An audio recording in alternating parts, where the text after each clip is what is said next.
Hi there, so I watched Carousel for the first time recently. You know, the Rodgers and Hammerstein musical that everyone says is great, or your grandmother said it was great. And I've known about it, I've had the VHS with Shirley Jones and what's his name from Oklahoma for like years, and I just kind of stared at it. I stared at it, and thought, you know, I'm gonna watch The Music Man for the 30th time this week. So Carousel was never a big part of my childhood, nor anything that I grew up with or anything I look back fondly on. I mean, I knew about the songs, I knew about If I Loved You and a couple other ones, but overall, don't know nothing about Carousel aside from the fact I'm assuming there was likely a carousel in it. And to my surprise, the carousel did not play nearly as big a part as domestic violence did in this musical. Why'd you beat her? I didn't beat her. I wouldn't beat a little thing like that. I hit her. I had thoughts. My main thought was, how did this play on a Broadway stage in 2018? Between this and My Fair Lady playing on the same strip, it's a domestic abuse cocktail. Except, unlike My Fair Lady, you don't feel the guy that's being a jerk gets enough of a comeuppance in the end, despite being, you know, dead by suicide. And really, you're very confused about the extremely mixed message of the final scenes. I know what you're thinking. Jess, you're such a snob. Who are you to critique this musical well over 70 years old and well implemented in the, like, societal zeitgeist of musical theater? And I would say that's fair, yeah. Although I do have a YouTube account and a microphone, therefore I do have a platform to spew out my horrible opinion. So let's talk about Carousel.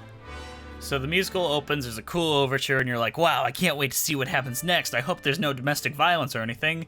And then we meet Billy, who's a carnival barker, and he likes to prey on little girls, apparently. It's weird, they don't really specify on it. And Julie, who is his love interest. He tells her friend to beat it, and they chat about what would life be like if they loved one another. It's a real good scene. He's only a little emotionally abusive in it, but it's all good, and then they kiss at the end. Up to this point, I'm alright. I'm interested, I'm hooked, I'm like, let's see where this goes. Over a month passes, as described on Wikipedia, which is a little weird considering now Billy and Julie are married, but either way, Julie's friend Carrie ends up with a guy named Enoch, and they have a subplot that's kind of cute and really not worth talking about because it's relatively healthy, so this is the last time I'm bringing them up. They're around throughout most. Carrie is worth bringing up because, hey, Julie's getting beat by Billy. You see, he's unhappy because he ain't working. That's why he hit me Monday. Oh, fine reason for hitting you. Beats his wife because he ain't working. It preys on his mind. Really weird and almost too real. Like, it's a real representation of domestic violence, and you think it's going to actually be addressed in, like, a concrete, interesting way that's, like, emotionally potent. I'm gonna have a baby. Julie tells Billy that she's preggers, and Billy's like, wow, that's great, I'm gonna be a good father, and he has a soliloquy song, and it's killer. It's a good song, really good song, I recommend it. It's the most you're ever gonna feel for Billy, where he actually wants to be a father. But because of this, he also wants to rob people to pay financially for this child that he's gonna have. I'll go out and make it, or steal it, or take.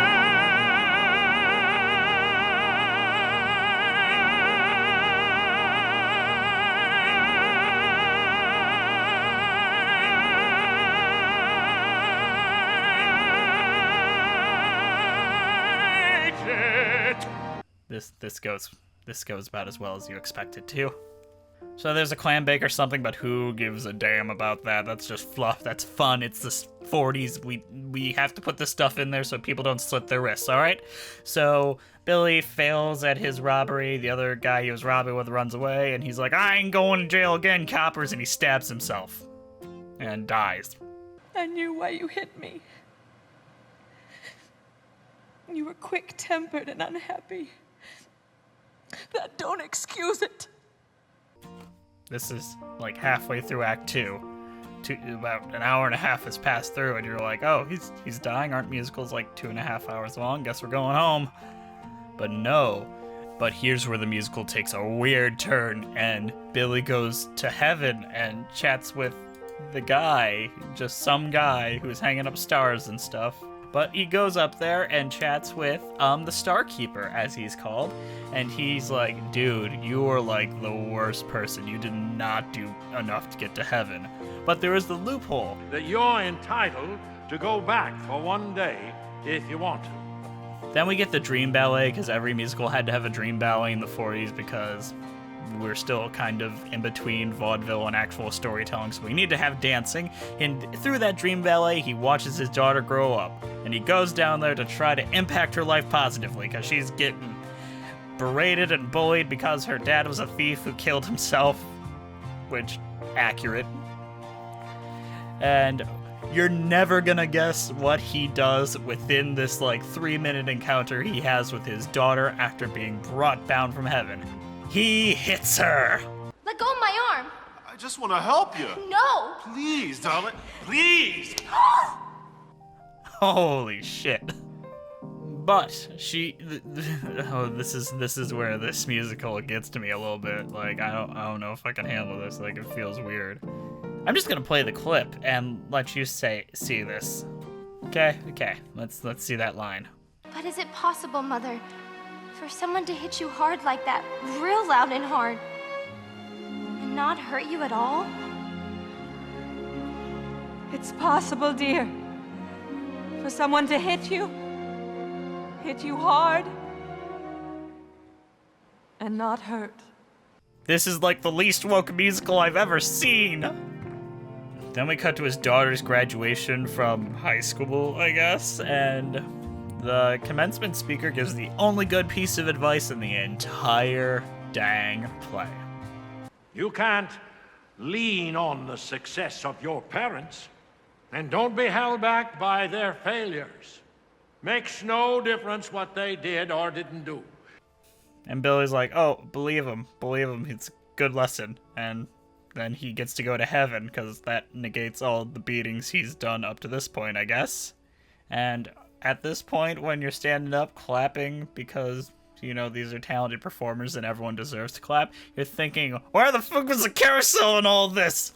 I thought there was gonna be horses and people are gonna be like, oh, I love horses and love and all that. But no, this is not what I wanted when I came here. Now, it's obvious that I have a few select issues, but it bothers me because there is some amazing music in this, and with a few edits, can be made into something really good. And before you say it, I know what you're thinking. Stop messing with a dead man's work. But nevertheless, Hugh Jackman has wanted to remake this musical for many years with 20th Century Fox. And I'm sitting here thinking, what would we do to have to make this feel relevant, interesting, and compelling in the 2018 environment? I would keep the first chunk where they're like in love and then they like, if I love you, that's all good. That's like classic. Don't mess with that. Don't mess with something that ain't broken. I would not make Billy a consistent domestic abuser.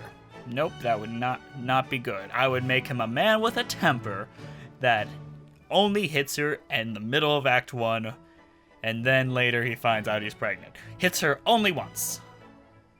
As opposed to in the musical where he hits her every time she's right. No, really, that's a line. She'd say this and I'd say that, and she'd be right. So I hit her. So Billy hits his pregnant wife once, and you understand that we're supposed to hate him. But it doesn't make him an irredeemable monster, so to say. I would also cut it down a bunch because it's really long and a lot of superfluous things. Like, do we really need a full song about how great a clam bake was? Man. I would extend everything after Billy's death into a complete third act of a film so that it would feel a little less tacked on, because as it currently is, it's like the last 15 minutes of the show. It's really weird and it throws it all out of whack. And with that, we only have a slightly problematic musical for the 2018 age instead of a fucking travesty of problematic issues in 2018. So, give me my director's hat. I'm ready to take this on. Hugh, call me. We'll work something out. We'll make it good. Overall, this musical left me feeling things, but not in a good way. The problematic elements outshines all of the good things. If we diminish that down, we could see the crystals underneath. thanks for watching, I guess. Don't forget to bell icon, like, subscribe, tell your friends. Also, if you would please watch the trailer for my upcoming short film, After Ashes. It's about the Grim Reaper and the zombie apocalypse. Isn't that a neat idea? It's got a musical number that I wrote. It's so weird and I love it. Please, it is something I've worked over a year on. I want to get buzz going, and it would be nice if you could help out with that. Just a little bit. Not too much, but just a little bit. All right, I'm gonna go. Bye.